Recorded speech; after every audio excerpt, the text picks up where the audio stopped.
E aí, pessoal, tranquilo? Como é que vocês estão? Pessoal, sejam bem-vindos a mais um episódio aqui do João Mendes Entrevista. Toda semana a gente está aqui com algum convidado para conversar sobre a história de vida, como é que foi essa jornada de estudo para concurso público. Vocês já sabem que é uma jornada que tem muitas emoções no meio do caminho, né? Então hoje está com a gente Marco Aurélio. Marco Aurélio, obrigado, cara, por ter aceitado aí o convite de participar desse bate-papo. Eu que agradeço o espaço aqui. É sempre bom compartilhar as experiências, né? E a gente aprende de todas as maneiras, né? Legal, legal. Bem, Marco Aurélio, você é procurador do trabalho, né? Membro do Ministério Público do Trabalho. E a gente quer saber tudo. Então a gente quer saber assim, como é que eu vou te fazer uma série de perguntas, mas para te deixar à vontade, né? Assim, cara, você fazer direito era o teu sonho? Foi uma coisa assim, tipo, não, você até tinha comentado antes aqui de começar, mas perguntando para o pessoal saber, né? Por que você fez direito e desse momento você entrou na faculdade até chegar, até essa jornada de chegar a procurador do trabalho, como é que foi, né? Você fez outros concursos, você foi para a advocacia, você foi ser servidor, você saiu do direito e resolveu voltar, enfim, não sei. Conta aí pra gente como é que foi essa história. Não, perfeito. A minha história, ela começa ali nos anos 2000 ali, 2003, mais ou menos, eu terminei o ensino médio, né? E aí, já nesse ensino médio, eu já ficava em dúvida entre algumas disciplinas. Eu sempre gostei muito de filosofia, de história, de economia, todas essas matérias de humanas, assim, que se aprofundam nas problemáticas, né, da sociedade. Eu tinha muito interesse nelas, mas o mercado de trabalho meio que me impulsionou, digamos assim, a escolher a área do direito, né? Eu tive um momento de crise, digamos assim, no curso de direito. Eu concluí os 2 primeiros semestres, né? Eu ingressei de primeira, assim, eu fui aluno da UFPE, e aí eu fiz o primeiro ano tranquilo. Aí, quando começou o terceiro semestre, eu tive uma crise, assim, quando eu vi a matéria de processo civil 1, eu achei aquilo muito chato, muito, muito, mas muito chato. E depois viria a ser uma das minhas preferidas lá na frente. Mas eu tranquei o curso. Tranquei o curso, naquele ano eu resolvi que ia estudar para concurso de ensino médio, para poder me sustentar, não depender mais do meu pai. No final do ano, cheguei a fazer vestibular de filosofia, mas eu passei nesse vestibular, mas eu não entrei na faculdade de filosofia, porque, mais uma vez, o juízo bateu a cabeça, e aí eu voltei para o curso de Direito, e eu não me arrependo, porque depois que eu voltei com todo o gás. Já estava começando a trajetória de concurso de nível médio, né? E a partir daquele momento, quando eu retornei, eu comecei a estudar de uma maneira mais profissional, digamos assim, dentro do que é possível de ser profissional para a época, né? Porque era uma época muito rudimentar ainda, muito de pegar apostila, de pegar dicas, tinha fórum de concurseiros de sites, essas coisas, né? E já assim, nos primeiros, depois de uma ou duas experiências negativas, eu consegui um bom resultado ali no TRT, né, no TJ, e aí, lá pelo ano de 2007, eu consegui ser a nomeação para o TRT, para técnico, né, e fiquei cursando durante a faculdade, fiquei trabalhando como técnico no TRT da 6ª Região em Pernambuco, né. Nesse mesmo concurso, eu havia feito para analista, e estava demorando muito a chamar, só que aí veio a ocorrer a nomeação para esse concurso, e eu ainda estava na faculdade, eu estava no penúltimo semestre, e aí eu perdi essa nomeação, essa chamada para analista. Todo mundo dizia, não, entra com ação judicial, vai lá, porque... E aí eu fui pesquisar um pouco ali sobre a jurisprudência, e todos diziam que você precisaria ter menos de 6 meses para poder ingressar com a ação, e quem sabe conseguir obter judicialmente essa nomeação. Então, acabou que eu perdi, mas segui a minha vida. Eu me formei, né? E aí, depois, nessa época, eu já era pai, né? Eu tive uma filha mais velha. E aí, a minha trajetória de concursos inicial, ela é muito marcada por essa limitação territorial, porque eu não queria assumir nenhum cargo para ficar longe da minha filha, né? Então, eu só queria Pernambuco, só Pernambuco. O que aparecesse ali, eu faria, né? Tanto que em 2009 eu me formei, aí em 2010 comecei a assumir cargo de assistente jurídico, né? Assessor de juiz, né? Para conseguir meu tempo de atividade jurídica, e nesse meio tempo, em 2012, apareceu analista do TRT6. E aí eu fiz, estava na minha área, no meu território ali, eu ia fazer, ia passar de todo jeito. Aí passei, eu brinco que eu só mudei o contra-cheque, porque eu não mudei nem a cadeira que eu sentava. Eu estava no gabinete da juíza lá, eu trabalhava na vara de Olinda, e aí eu só troquei o contra-cheque. Continuei lá como assistente da juíza, né? E daí começou a minha trajetória voltada para a magistratura do trabalho. Isso porque, como o primeiro concurso que me chamou foi o TRT, eu naturalmente fui direcionado para a área trabalhista, né? E de início eu tinha um sonho assim de juiz federal, né? Eu achava mais legal o cargo, pegaria um pouco mais de matérias e por ser federal eu achava que tinha um respaldo até mesmo orçamentário, né? Do ente, né? Mais interessante. Mas aí os colegas foram me convencendo de que eu já estava na área trabalhista, já tinha uma experiência boa, seria mais fácil entrar, né, no concurso de juiz do trabalho. E assim eu segui, eu redirecionei, digamos assim, a trajetória de juiz federal para juiz do trabalho a partir desse ano de 2012. Só que eu cometi além da limitação territorial, que eu já mencionei, né, que havia, e depois não houve mais, eu vou explicar por quê. Só que eu cometi um erro muito primário no estudo para concurso, que foi estudar grandes livros de doutrina. Doutrina muito pesada. Então, eu pegava as, 6 matérias principais e peguei doutrina desses livros, ficava lendo, tentava resumir, mas eu adiava o momento, eu já estou até antecipando um pouco as conversas que a gente vai ter lá na frente, mas eu adiava esse contato com a prova. Eu dizia, não estou pronto ainda, eu não vou me inscrever, eu não vou ficar viajando à toa para poder, eu vou gastar dinheiro, eu tenho minhas responsabilidades, né, como pai, né, enfim, não vou gastar dinheiro com isso, e ficava sempre nesse momento. Minha filha mais velha, ela foi para Portugal com a mãe, a gente estava separado, né, há muito tempo já, e a mãe teve uma oportunidade de trabalho lá em Portugal, e aí ela foi junto, né? Nessa época eu já estava com a minha atual esposa, a gente já tinha o nosso filho juntos, né? Meu filho mais novo. E aí, nesse momento, quando a minha filha mais velha foi a Portugal, coincidiu com o momento em que a magistratura do trabalho deixou de ser regionalizada. Em 2017, foi inaugurado o primeiro concurso nacional unificado da magistratura. Então, a partir de 2017 foi uma virada de chave, porque eu botei a cara a tapa, digamos assim. Eu estou fazendo a magistratura nacional e vou fazer o MPT também. O MPT lançou naquele ano. Eu fiz os dois. E aí, nesse momento, digamos que assim, eu fui obrigado a perder o medo da prova. E aí eu tive que enfrentar o desafio, né, de estar realizando essas provas. Nesse meio tempo, uma coisa assim, que além daquele erro que eu cometi de estudar muito por livrão, livro pesado, né, eu tive também algumas paradas, né, necessárias, assim, da vida pessoal, e eu acho que isso é muito, muito importante, na minha visão, o concurseiro ele não pode abdicar da vida própria dele, ele tem que harmonizar a vida dele com a vida pessoal, porque senão lá na frente, quando você conquista, você olha para o lado e não tem nada, né?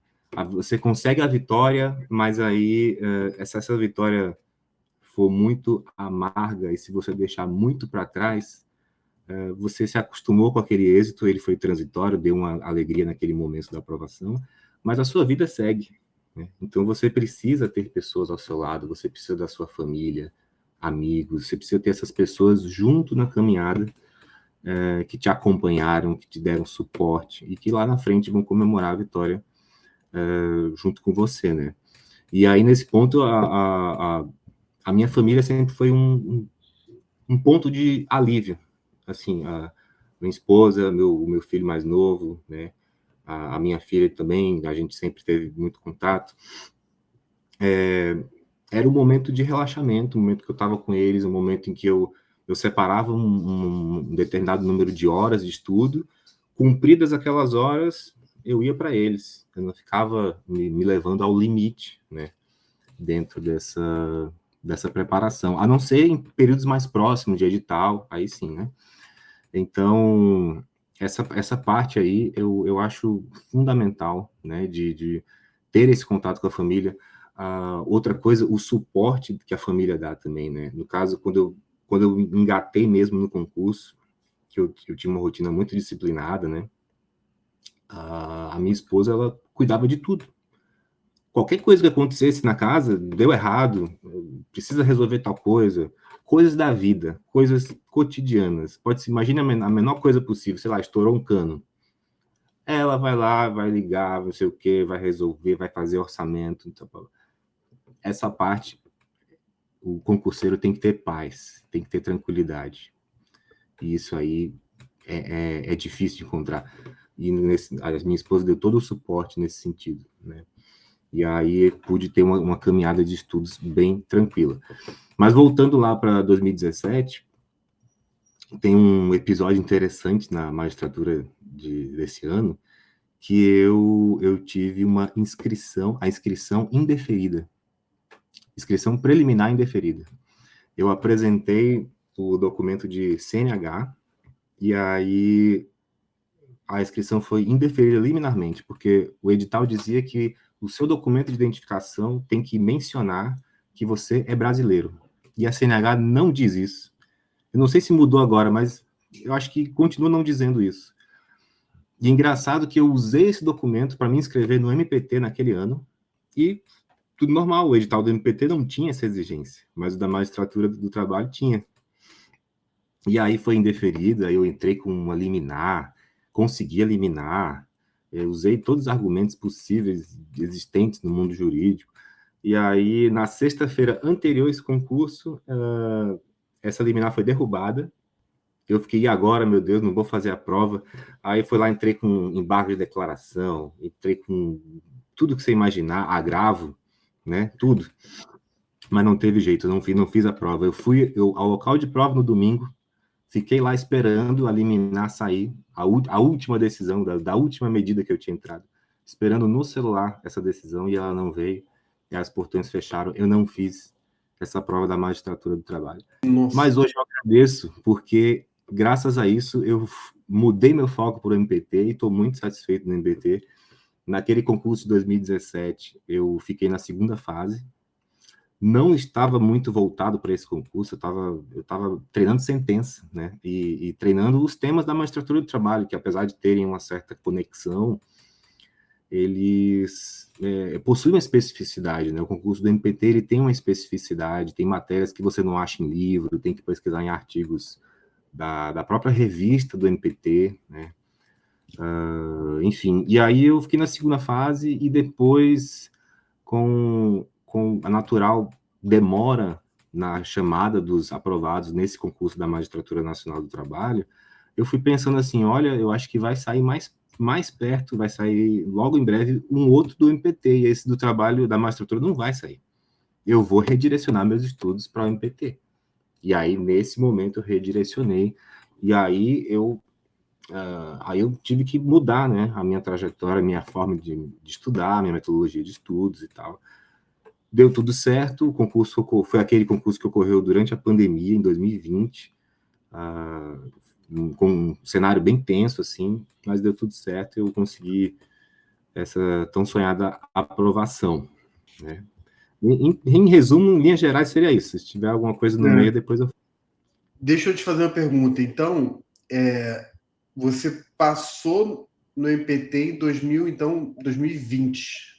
2020, chamado em 2022. Tá. Então, mas concluiu, então, o concurso começou em 20 e concluiu em 21, foi isso?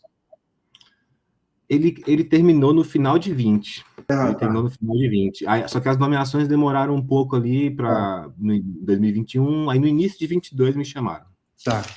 Então, a gente está falando aqui de. Você se formou quando? Eu formei em 2009. Em 2009. 2009. Então, a gente está falando aí de. Porque você teve pausas, está falando em um período de 11 anos entre a formatura e, e Isso. passar. Mas desses 11 anos, quantos anos você considera que foi.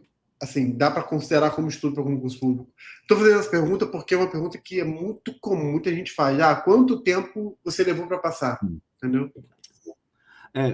Como o meu caso é um pouco atípico, porque primeiro que eu migrei de juiz federal para o juiz do trabalho, né? Isso aí, É. a gente leva uma bagagem disso, Sim, sim, leva, sim.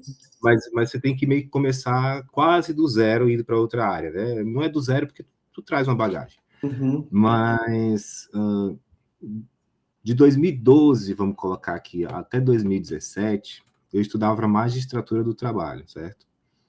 Digamos, vamos colocar esse marco temporal aí. Até 18, vai, porque mesmo depois desse concurso da magistratura que eu tive a inscrição indeferida, continuei estudando para juiz de trabalho, né? Até 18. Então, de 12 a 18, eu estudava para magistratura do trabalho. Como eu falei, eu cometia aquele equívoco de não me inscrever muito para concurso, de me auto-sabotar, de ler muita doutrina, de uma autocontenção, dizer assim, quando eu estiver pronto eu me inscrevo, sabe? Então isso adiou demais a minha trajetória, sabe? Uhum. Acho que você tem que encarar de frente o monstro, digamos assim, que acho que é muito melhor, sabe?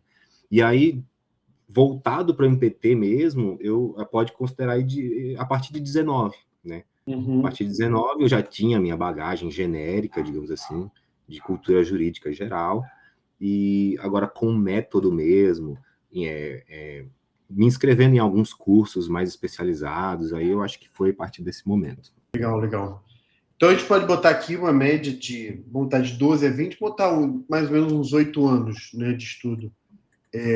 Por que eu faço essa pergunta? Porque assim, muita gente fala, e eu também falava, tá?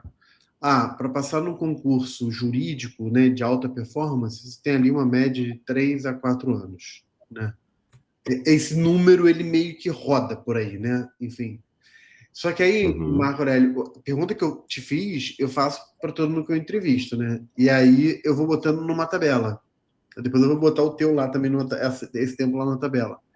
E você quer Uhum. saber uma coisa? Cara, esse número 3 anos, ou 3 a 4 anos, entre 3 e 4 anos, ele é irreal. Cara.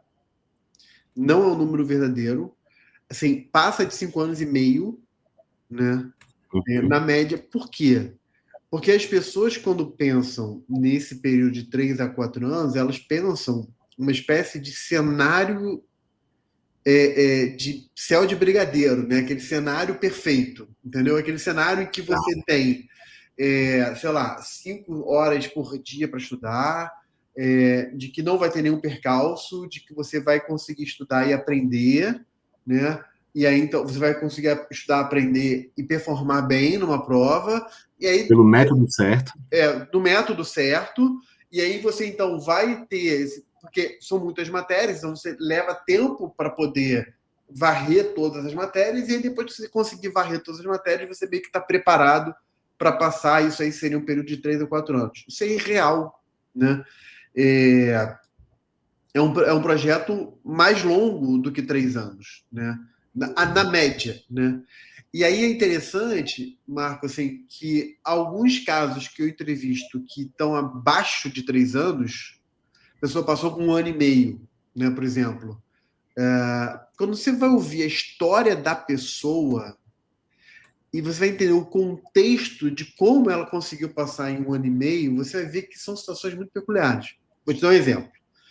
Tem uma defensora que eu entrevistei que ela estudou entre 1 ano e meio e 2 anos e passou em primeiro lugar na Defensoria Pública do Rio de Janeiro. Pô, excepcional, né? Aí eu fui entender o contexto dela. Ela passou logo pós-pandemia. Ela diz que a pandemia mexeu muito com a cabeça dela e que a forma que ela tinha para poder se distrair do medo que a pandemia gerou nela era estudar desesperadamente. Então, ela estudou de 10 a 12 horas por dia. Só que Sim. isso depois formada, né? Só que ela carregou uma experiência, porque ela fez a UERJ no Rio de Janeiro, que é uma faculdade, né, exigente, e ela falou que ela estudou muito na UERJ, muito na faculdade. Ela estudava intensamente na faculdade, se formando com CR muito alto. Então, assim, quando ela diz que ela estudou 1 ano e meio para passar e passou na Defensoria Pública, não é bem isso, entendeu? Eu entendi. É 1 ano e meio de estudo focado para concurso. Sim. Mas, na verdade, ela carregou 5 anos de faculdade, muito pesado, e estudou num ritmo que é irreal para a maioria das pessoas. Você estudar 10 a 12 horas por dia de forma líquida e intensa não é o real para 99% das pessoas. Né? Então, assim, a tua história é uma história muito, muito humana, né? Assim, e muito real. Né? Hoje mesmo eu estava conversando numa live no Instagram. A gente está gravando aqui a nossa conversa, né? Mas eu fiz uma live hoje com o procurador da República e ele levou 7 anos para passar para o MPF. Né? E ele começou a estudar, ele era casado, no meio do processo ele teve 3 filhas, e ele era professor de jiu-jitsu, ele era servidor do TRE, assim, parecido contigo, né? Servidor da justiça já, né? Assim, professor de jiu-jitsu, 3 filhas, você também com uma filha morando fora, ou casado, filho. Quer dizer, a vida normal, né? Então é muito legal ver essa história, né? Imagino. Inclusive, você falou, João, só para complementar, que Fala. você falou da pandemia aí, né? A pandemia me ajudou muito. A minha esposa estava pirando na pandemia, mas eu ganhei um tempo de estudo muito valioso, porque eu enfrentei concorrentes no NPT que já estavam, né, na caminhada específica. E eu era meio que novato, eu tinha feito 2017 ali como outsider total. E aí, cheguei em 2020, eu olhava assim para o desempenho de outros colegas ali nos cursinhos e tal, falava, caramba, eu nunca vou chegar nesse nível. E só que a pandemia me deu esse tempo.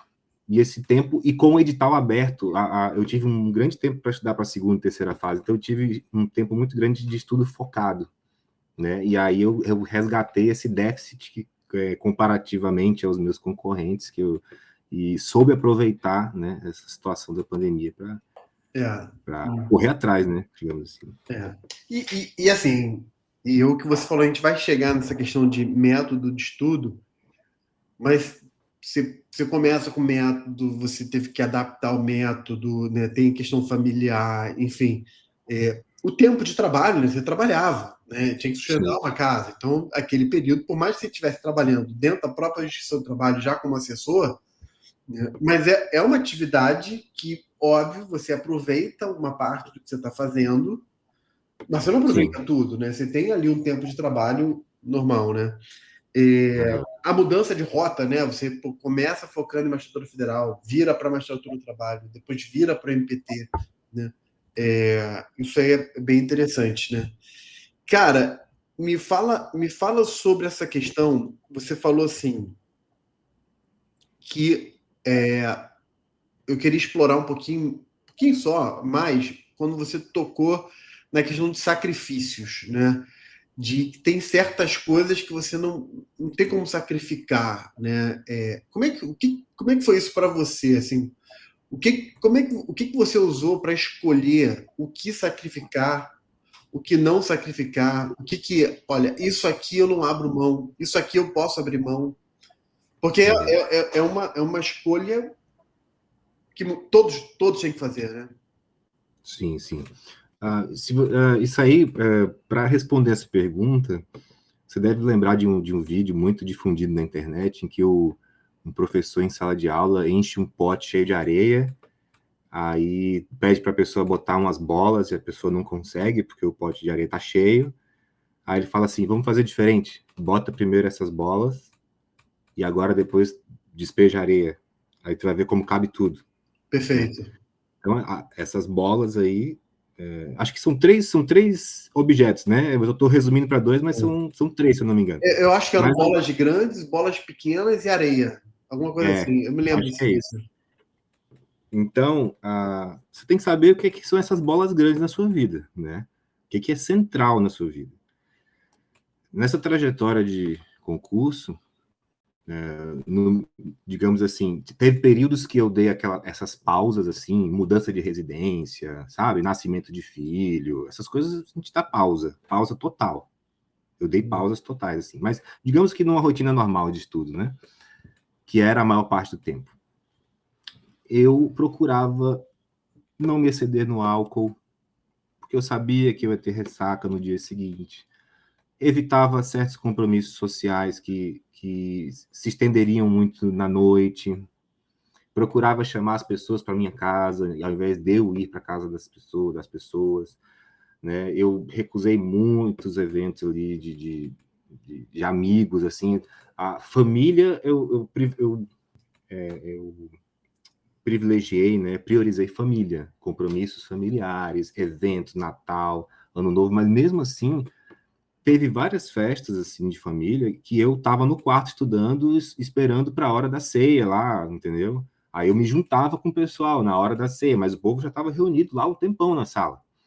Aí o pessoal dizia: como é que tu consegue estudar ouvindo esse barulho na sala? Mas aí eu falei: para mim aquilo é igual a barulho de shopping, eu não sei o que está acontecendo, não estou ouvindo nada, estou no quarto estudando. Mas aí depois, no horário em que aquele evento de fato seria, né, o principal, a parte central do evento, eu estava ali comparecendo. Então, assim, tempo de qualidade com a família, nuclear principalmente, né? Momentos para assistir um filme, assistir uma série, não ficar maratonando, claro, né? Mas assistir pontualmente ali uma coisa. Isso é o que eu falo de harmonizar, é nesse sentido. Porque você não pode pirar no meio do caminho, você não pode enlouquecer no meio do caminho. Mas você tem que ser muito regrado. Eu digo que eu e muitas pessoas dizem, né, que o concurseiro é um atleta. Ele é um atleta de alta performance. Então, ele tem que ter rotina, tem que ter sono, tem que ter uma vida social tranquila, pouco álcool. Se de preferência fazer um exercício físico, né? Eu fazia e parava, mas de preferência faça, né? Uma coisa que vai te liberar várias substâncias boas no cérebro, né? Vai te desestressar, vai melhorar a tua performance cognitiva. Os estudos comprovam isso. Não dá para virar aquele fisiculturista, né? Que daí tu vai desfocar, né? Vai ser a coisa mais importante da tua vida. Não é isso. É um acessório, né? Comida leve, até isso eu buscava evitar, sabe? Comer uma coisa que vai me causar uma indigestão e vai me tirar a capacidade cognitiva naquele dia, porque o sangue está todinho no estômago, sabe? Eu também eu cuidava disso, eu respeitava o meu corpo. Se eu tivesse mal naquele dia, eu não ficava dando murro em ponta de faca. Eu dizia: eu vou pegar uma coisinha fácil aqui, vou fazer o de hoje e deu. No dia que eu estava bem, eu ia com tudo. Ia com tudo. E até às vezes eu extrapolava o horário, né? Passava ali, minha média era de umas 3 horas por dia, tá? Tá. E no dia que eu estava bem, em estado de flow, assim, eu chegava umas 4 horas, tranquilo, né? Aí depois dali eu parava tudo e dizia: missão cumprida por hoje, agora eu vou aproveitar minha família, né? Também eu desligava sem culpa desse momento do estudo. Entendi. Né? Então, basicamente era isso. Assim, a gente tem que saber que é o compromisso mais importante da sua vida naquele momento. Né? Você não deve colocar isso acima, por exemplo, do seu cônjuge, ou do seu filho, da sua filha, dos seus pais, ou do seu irmão, qualquer pessoa que seja importante para você. Não, você não vai excluí-los, mas você vai dedicar muita energia ao concurso. E eles vão ter que entender e ser parceiros aí nessa caminhada. Entendi. Pô, perfeito, cara. Ou seja, tentar achar um equilíbrio, né? Eu me lembro que eu conversei com uma juíza federal, hoje juíza federal, né? E ela falou que ela fez muitos sacrifícios, né? E ela começou a perceber que algumas fotos, ainda estudando para concurso, tá? Algumas fotos de família, de alguns eventos, assim, marcantes, alguma viagem junto da família, ela não tava. E é muito familiar também. Eu acho que ela também é de Pernambuco, cara. Pernambuco, mas eu me lembro que é do Nordeste, e eu sei que o Nordeste é uma cultura familiar muito forte, né? Isso é muito legal. E ela começou a perceber o seguinte, que, cara, as fotos não estavam lá, ela não estava nas fotos, né? E o que bateu muito profundo é que no processo ela perdeu o pai, né? Nesse período o pai dela faleceu. E ela viu que as últimas fotos do pai dela, ela não estava junto. Uhum. Aí ela ali tomou uma decisão, isso aqui eu não sacrifico mais. Por quê? Porque é um peso muito caro, é um preço muito alto a ser pago para ela, né? Então ela falou assim, Exato. sacrificou aniversário de amigo, festa, balada, uma opção de coisa.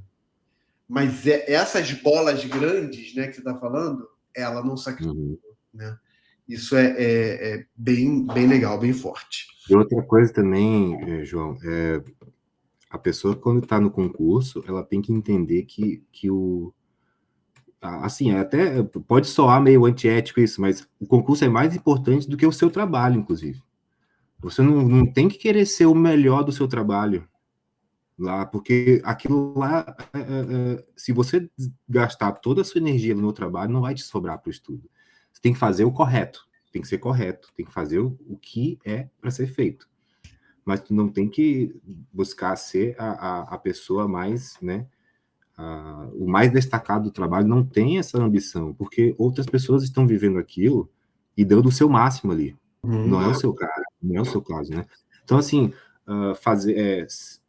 até eu acho assim, não dá para ficar abraçando muita coisa, lecionar, sei lá, fazer mestrado. Tem gente que consegue, mas assim, não é recomendável, né? O É. recomendável é você fazer o seu feijão com arroz ali, às vezes só o arroz bem, muito bem feito, Uhum. e dedicar sua energia para o estudo, né? Eu lembro que um colega meu, que na época eu era técnico, ele era analista, no TRT, mas ele estudava para magistratura estadual. E aí, no TRT, às vezes, não tem essa coisa do analista fazer a minuta, ele pode fazer atividade burocrática, né? E aí, eu perguntava para ele, cara, você não quer ser assistente de juiz? Aí, não, eu não quero bagunçar minha cabeça com área trabalhista, estou estudando para magistratura estadual. E outra, eu estou aqui, ó, fazendo notificação, fazendo ofício, eu não estou gastando nada no meu cérebro. Eu estou só passando meu tempo. Quando dá o horário de sair daqui, aí começa o meu trabalho, meu amigo. É Uhum. aqui que eu começo o meu dia. Por enquanto, eu estou aqui, eu converso com vocês, eu almoço com vocês, eu faço minhas tarefas, meus atos aqui que eu tenho que redigir e tal, mas não é esse o foco. E aí eu tomei aquilo como lição, assim, né? Ele passou rapidamente ali na magistratura estadual, foi para o Rio Grande do Norte, e aquilo ficou na minha cabeça, né? Assim, e o foco dele como era bem definido, assim, né? Muito legal, muito bom. Vamos falar sobre método de estudo, né? Você já deu uma pequena palhinha aí de um erro que você cometeu. Mas me fala como é que foi, né? Vamos botar aí 8 anos de jornada. Certamente você teve vários erros, vários acertos, coisas que funcionaram num período e que de repente não funcionaram depois num tempo e você precisou mudar. Como é que foi aí os teus métodos? Certo. Vamos lá. Vamos começar lá do início, né? Assim, para os concursos de técnico e analista, né? Nessa época, o boom dos cursinhos não tinha surgido ainda. A gente tinha cursinhos locais, né? Que ofereciam as matérias mais tradicionais ali, você teria que se deslocar aquele local e tudo mais. Resolução de questões era basicamente você conseguir provas anteriores, não havia elaboração de questões, né? Nada, era bem rudimentar mesmo, né? E nessa época, o que eu fiz de mais inovador, digamos assim, foi eu elaborar questões para mim mesmo, mais difíceis do que a prova.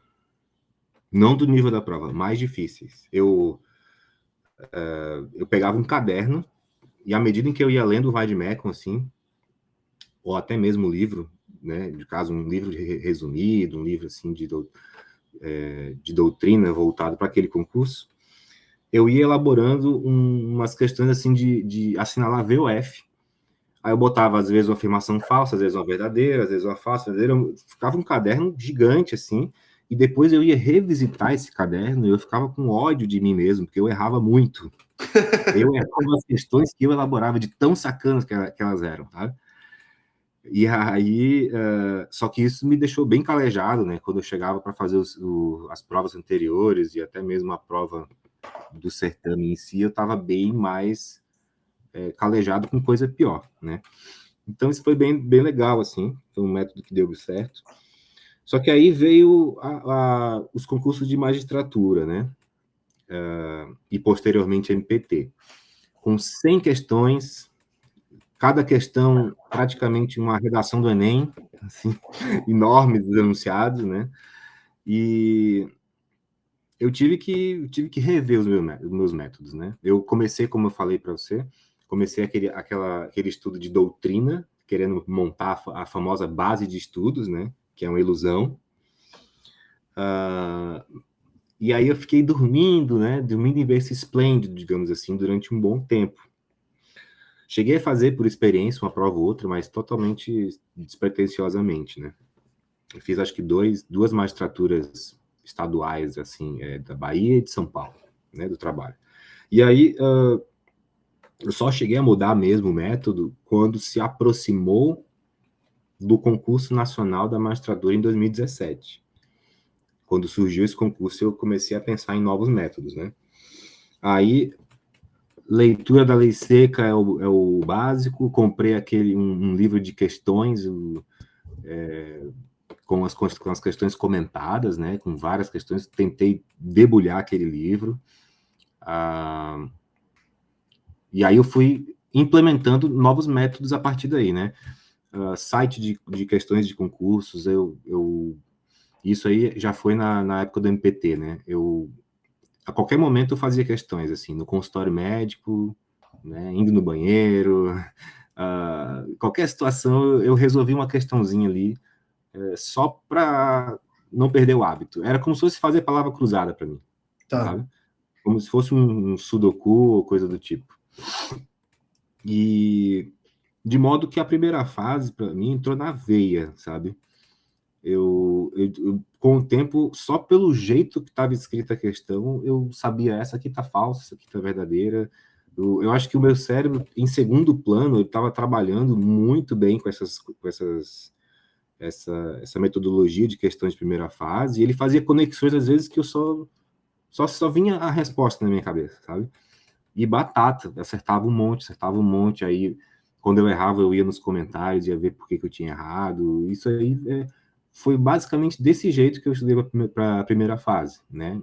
E pegando muito o Vademecum, pegando a doutrina central daquele concurso, que o MPT ele cobra muita doutrina na primeira fase, né?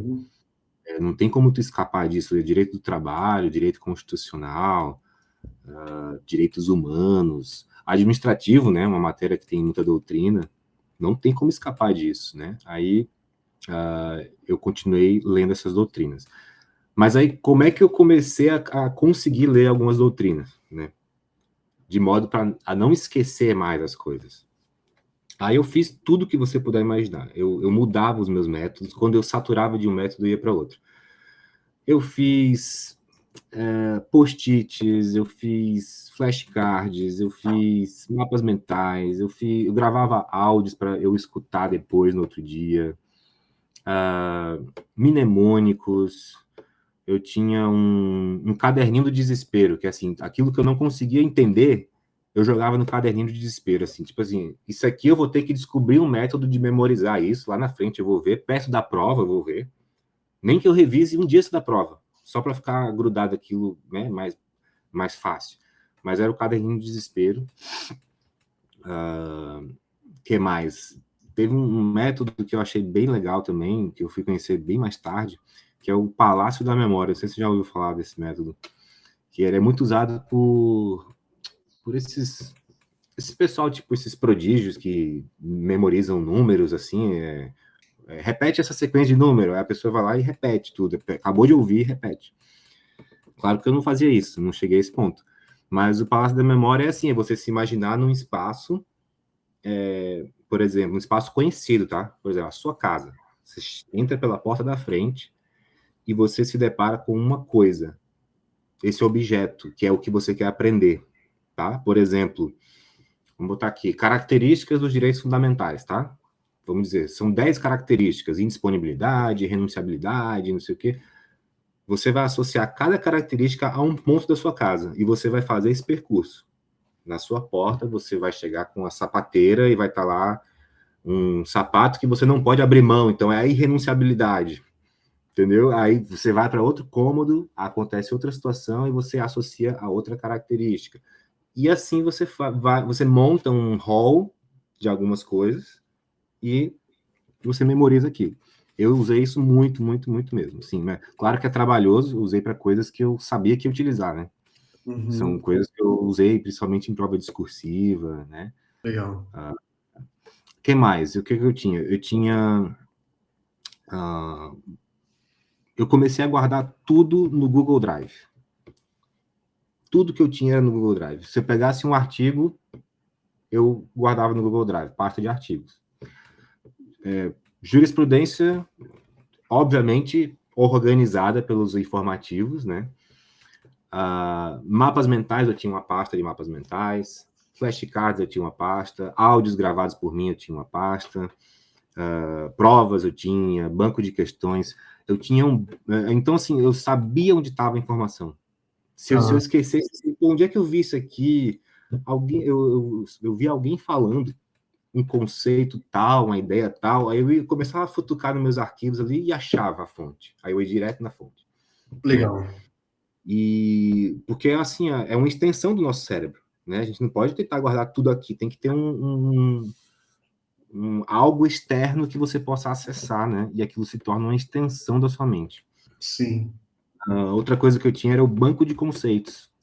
À medida em que eu ia estudando, eu ia quando eu pegava um conceito legal, assim, sabe? Tipo, assédio moral.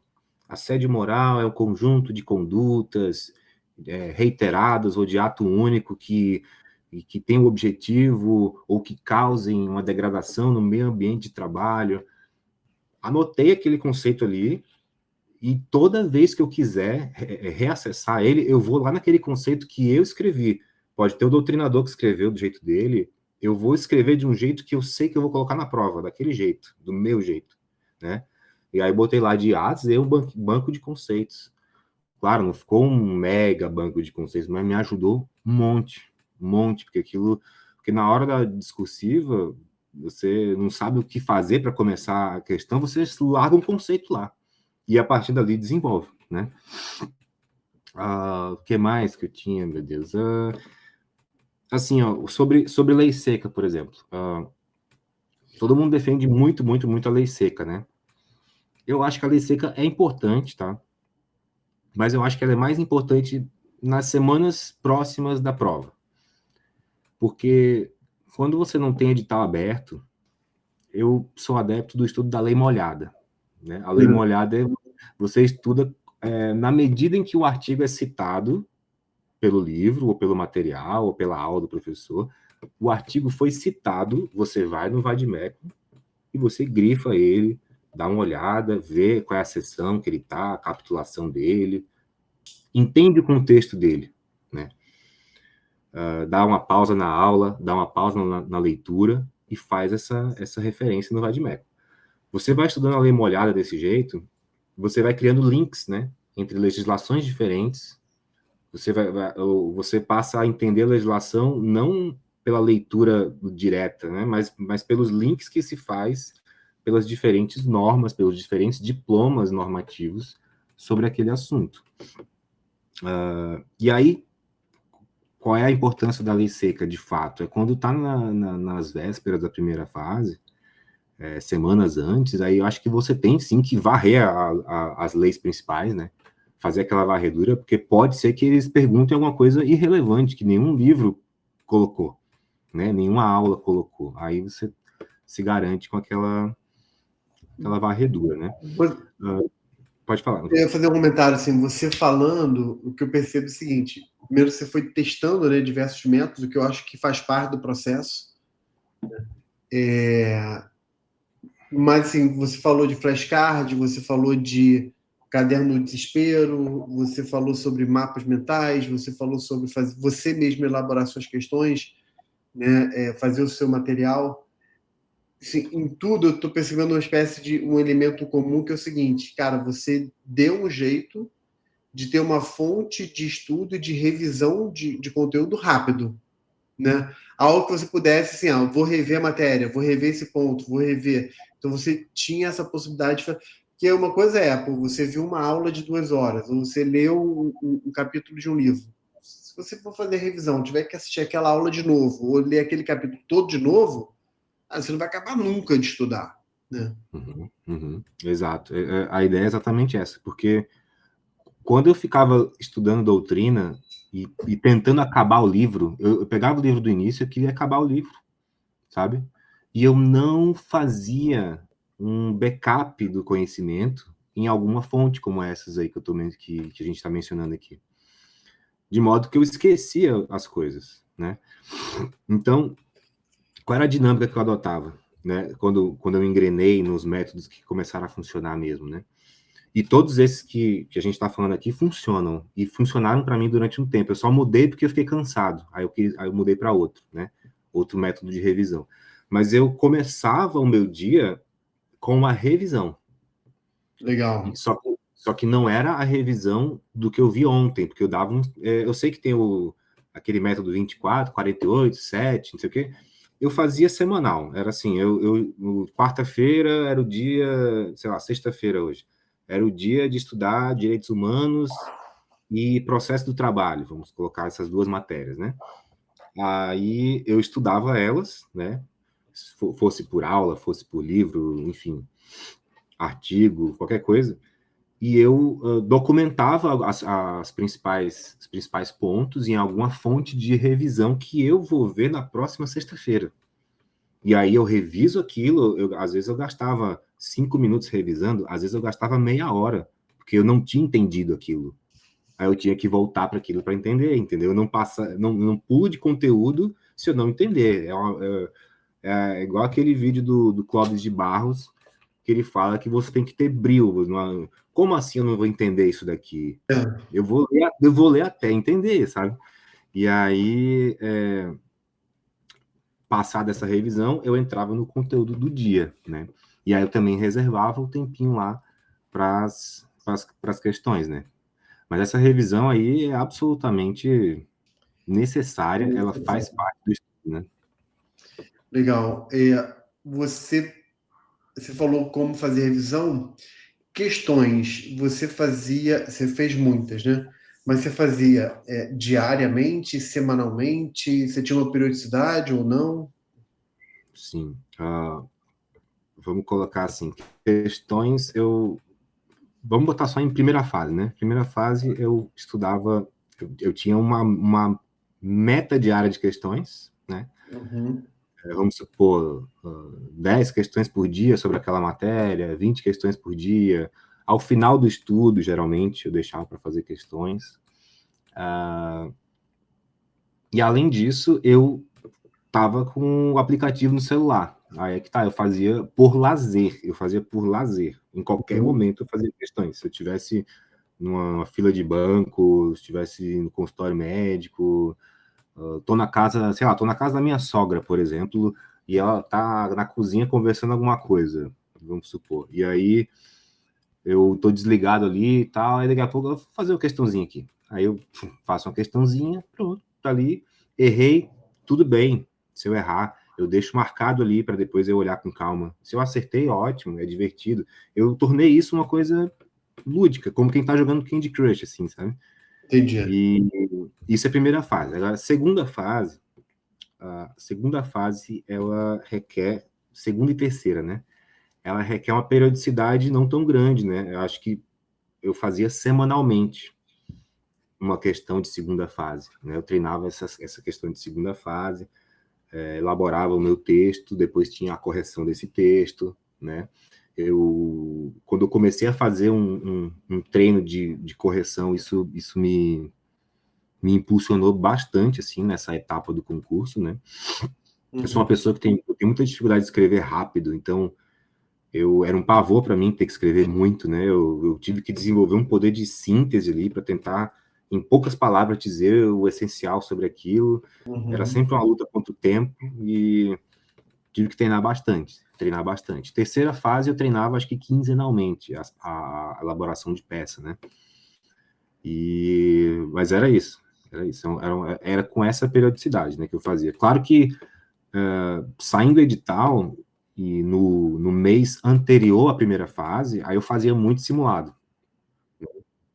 Comprava ali os simulados, adquiria simulados, ou fazia as provas anteriores, né, do concurso, e fazia cronometrando, óbvio, né, fazia no tempo de prova mesmo, com uma garrafinha de água do lado, simulando a situação de prova, né.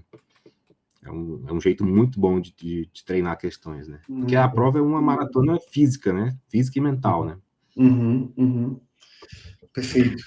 Cara, você tá falando assim, você foi dando uma espécie de checkzinho assim, em todas as boas práticas, né? Assim, além do erro de ler doutrina, teria algum outro erro, ainda que no nível menor, mas teria algum outro ponto que você considera que foi errado, assim, que você fala assim, cara, eu não recomendo.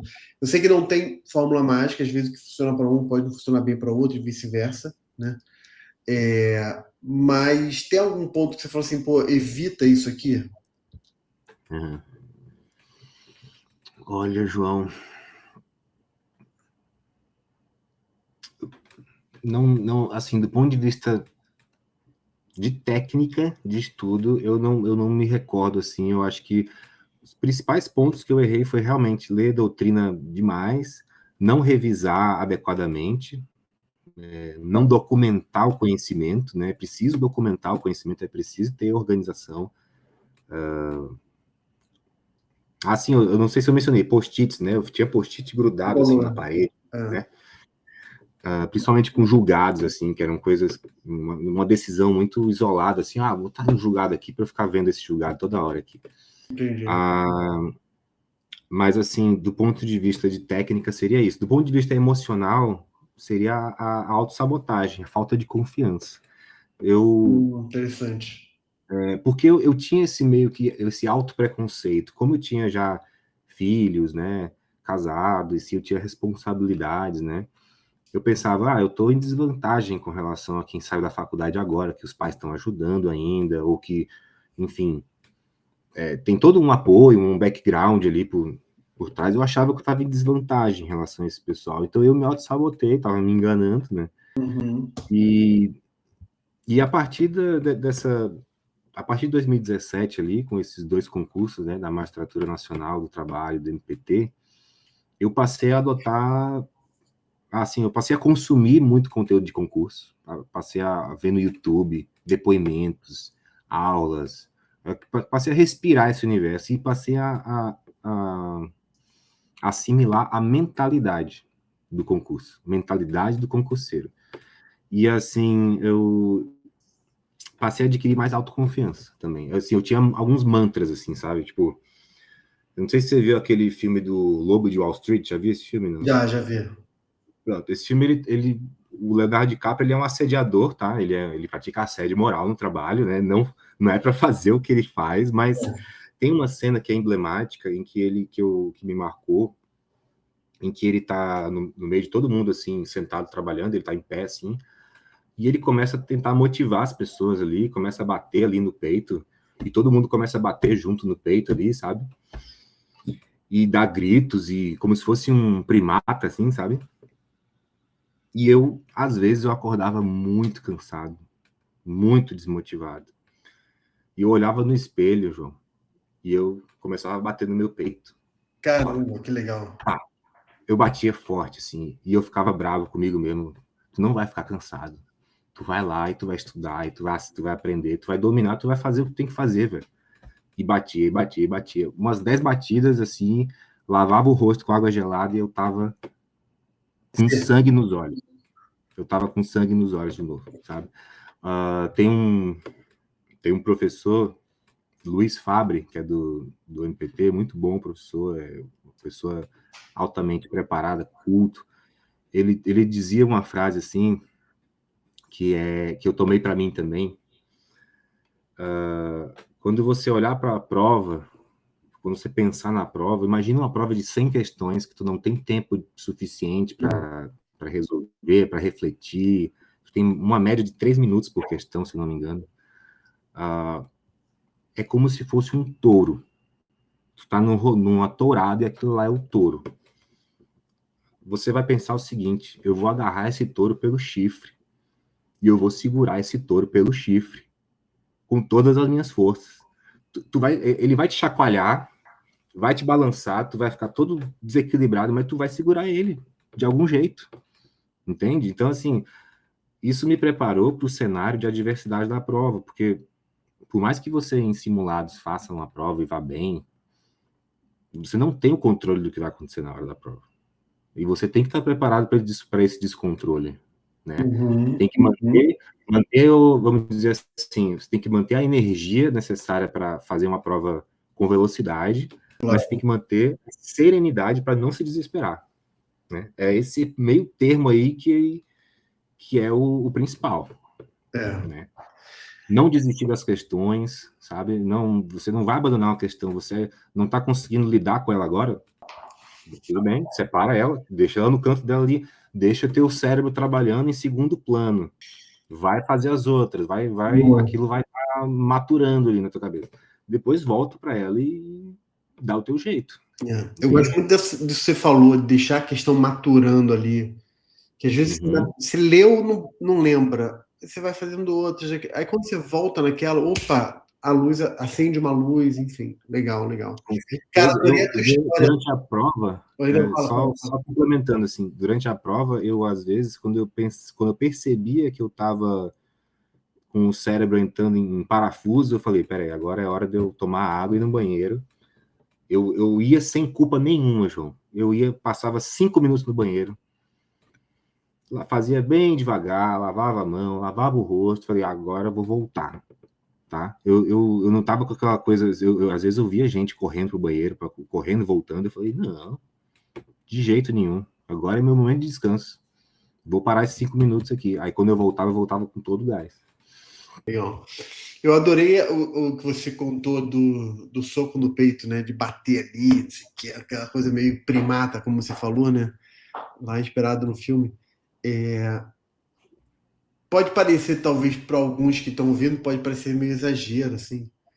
Mas mais do que bater no peito, eu acho que o que a tua experiência mostra, e é isso que eu acho legal, é a questão do papel que a mente exerce no processo, né? Porque quando você fala de se sabotar, quando você fala que você se comparava e achava que outros estariam numa melhor condição que você, né? Que é essa síndrome do impostor, né? E essa autossabotagem, né? O próprio cansaço físico, às vezes, né? Como você falou, pô, acordei cansado, a desmotivação, enfim. E como a sua mente vai reagir a essa tentativa? Quer dizer, é a sua mente te auto-sabotando, mas você tem que usar a própria mente para desarmar a bomba que a própria mente armou, né? Enfim, e aí você achar esses mecanismos, essas válvulas de se opor a você mesmo, né? O Augusto Cury, né, psiquiatra famoso, ele, ele tem muita coisa muito legal que ele fala, né? Mas uma das coisas que ele falou que eu gravei, eu não sou um profundo conhecedor da obra dele, mas eu já li o livro dele, enfim, que ele fala o seguinte: questione o seu próprio pensamento. Vem um pensamento, questione o pensamento. Porque quando você questiona o que você mesmo está pensando, tipo assim, você desafia. Esse questionar dele é desafiar. Tipo assim, fala assim, pô, eu não sou capaz, eu não vou conseguir, eu não tenho tantas horas. Eu falei, não, por que eu não vou conseguir? Por que eu não sou capaz? O que me faz diferente? Entendeu? E aí você usa a sua mente a favor de você e não contra você. E a tua história, nesse ponto, eu acho bem legal mesmo. E assim, João, a gente tem que também buscar tudo equilíbrio, né? Aristóteles é o nosso pai, ele dizia caminho do meio. E é tudo equilíbrio. Assim como você precisa de uma certa agressividade para começar o dia desse jeito e dizer que você vai arrebentar no estudo e naquele dia você vai render e tudo mais e tua mente está te colocando para frente. Ao mesmo tempo, você não pode também se contagiar demais com esse espírito de guerra a ponto do estudo ser uma guerra. Porque senão você vai ativar o seu modo lute, fuja, ou como é que é? Paralisar, lutar ou fugir, né? Uma coisa assim, né? Seu cérebro réptil. Porque o estudo ele requer uma tranquilidade, ele requer uma relação de amizade com aquela matéria.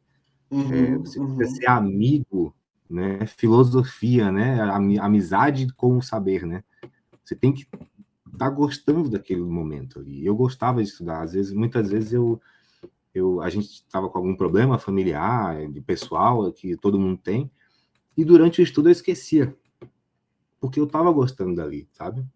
Você tem que ter essa relação de amizade com o conteúdo, senão vai ser uma relação sempre tensa, sempre conflituosa, né? Muito, muito bom o que você falou. É o lute ou fuga. Normalmente fala lute ou fuga, né? Ou fuja. Mas na verdade Isso. lute, fuja ou você fica paralisado, né? Legal. Uhum. É uma guerra pero no mucho, né? Tipo assim, é uma guerra, mas você também tem que ter suas válvulas de escape, né? Enfim, tem que ter algum nível de leveza, senão a pessoa quebra, né?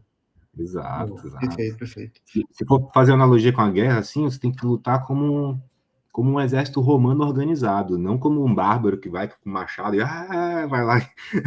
Você tem que lutar de maneira estratégica, tranquila, confiando no seu método e sempre em frente, né? Exatamente. Boa, boa. Cara, adorei. Acho que foi bem legal. Parabéns aí pela trajetória. E caminhando aqui para o final, vou te fazer um desafio, né? Que eu sempre faço aqui, que é o seguinte. Imagina que o pessoal terminou de assistir essa entrevista. Aliás, você assistiu, dá aquele joia, se inscreve no canal, divulga, né? Compartilha o link. Então imagina assim, o pessoal chegou na entrevista até agora, né? E depois da entrevista, a primeira coisa que essa pessoa vai fazer vai ser estudar, ou amanhã, sei lá, enfim. E a primeira coisa que ela vai ver quando ela abrir o caderno dela, ou ela abrir o computador dela, a primeira coisa que ela vai ver é uma frase sua. Que frase seria essa? Agora você me pegou. O pessoal sempre fica. Deixa eu Não ver. precisa ser Abri uma. nada complicado, não. Tem que ser uma frase que venha do teu coração, assim, uma frase que te ajudar. Não precisa ser nada mirabolante. Tá. Eu vou usar uma frase do professor Pablo Stolze, que foi um dos melhores professores que eu tive, Gente em muito boa, cursinho, né? Um cursinho assim de aula online, né? Ele não me conhece, mas eu era muito fã dele, sou, né? Muito fã dele. Vou falar do meu jeito, tá? Uhum.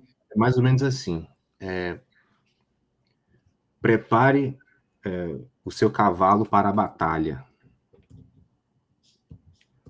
mas só Deus lhe dará a vitória.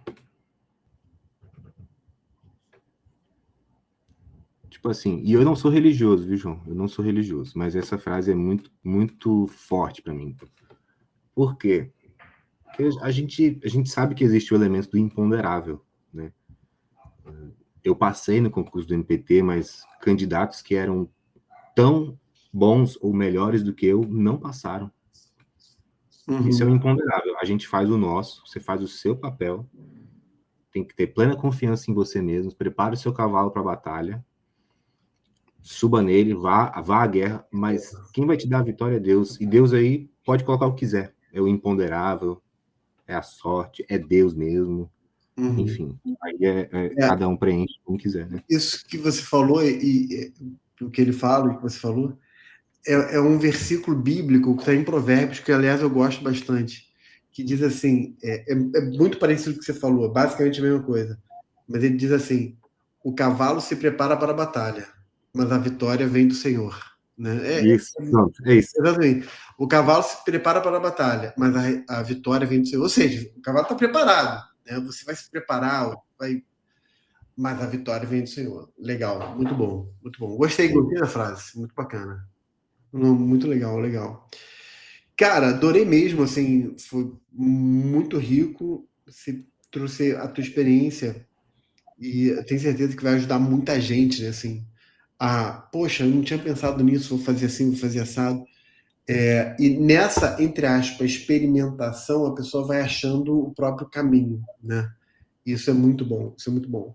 Obrigado, cara. Obrigado demais. Muito E obrigado também, João, pelo espaço. muito bom, muito bom. Galera, espero que você tenha curtido.